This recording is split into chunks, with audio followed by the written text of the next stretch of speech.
boleh sedikit untuk Kompas TV kita berbincang sebentar. Pak Zaid juga boleh bergabung dengan Kompas TV. Pak, tadi saya sedikit sudah spill begitu ya ke penonton Kompas TV bahwa akan ada yang berbeda dalam persidangan kali ini, bukan hanya mendengarkan JPU tapi juga akan ada eksepsi yang disampaikan.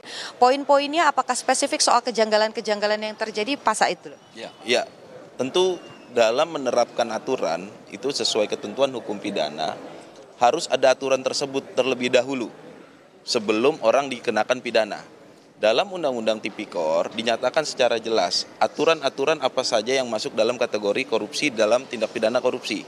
Nah, karena Pak Tom ini dalam dakwaan ternyata tidak ada perbuatan dia yang melangsung terhadap Undang-Undang Tindak Pidana Korupsi. Yang ada adalah perbuatan melawan hukum dalam konteks Undang-Undang Perlindungan Petani dan Pangan.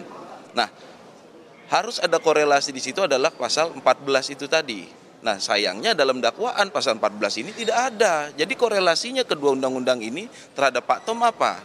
Dan hal lagi yang lebih penting, dalam dakwaan itu ternyata Pak Tom itu perbuatan melawan hukumnya itu salah satunya adalah karena melanggar masalah pemberian izin itu, tapi konteksnya adalah masalah pembelian gula dari pabrik. Sedangkan undang-undang yang digunakan adalah kalau itu pembelian gula dari petani. Jadi ini nggak sinkron. Loh, kenapa dikenakan undang-undang perlindungan terhadap petani ketika orang-orang yang mendapat persetujuan impor, bukan izin impor. Pak Tom nggak bisa menerbitkan izin impor, yang menerbitkan adalah Dirjen. Tapi persetujuan impornya memang harus dia selaku mewakili negara, dalam konteks ini adalah selaku menteri. Gitu. Nah, kenapa Pak Tom malah dikenakan terhadap undang-undang tersebut? Harusnya kalau yang dibeli itu gula dari petani, silakan pakai undang-undang perlindungan petani. Tapi ini para distributor atau perusahaan gula ini, PT PPI ini selaku BUMN membelinya dari perusahaan swasta, dari pabrik. Kenapa pakai undang-undang perlindungan petani? Ini kan nggak sinkron. Ya, ini yang kita bilang ini sangat dipaksakan perkara ini. Betul, salah satunya. Selebihnya banyak kejutan lagi nanti.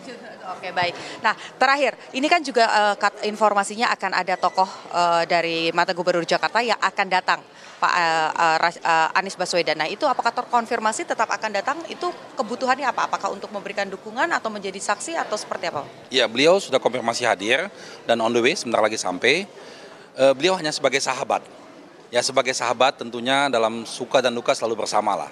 Saat ini dia mensupport Pak Tom agar supaya tegar menghadapi proses persidangan ini, dan beliau tidak sebagai saksi dan tidak sebagai apa-apa, hanya sebagai sahabat kehadirannya. Oke, baik. Terima kasih, kita nantikan, kita tunggu pintunya dibuka dan kita akan saksikan persidangannya akan seperti apa nanti di dalam. Terima kasih Pak untuk informasinya kepada Kompas TV. Jadi saudara, tadi sudah disampaikan semua masih dalam proses menunggu, sama-sama menunggu apakah nanti JPU akan memberikan dakwaan yang persis sama dengan apa yang sudah beredar selama ini atau nanti akan ada fakta-fakta baru yang juga akan ditunjukkan di persidangan.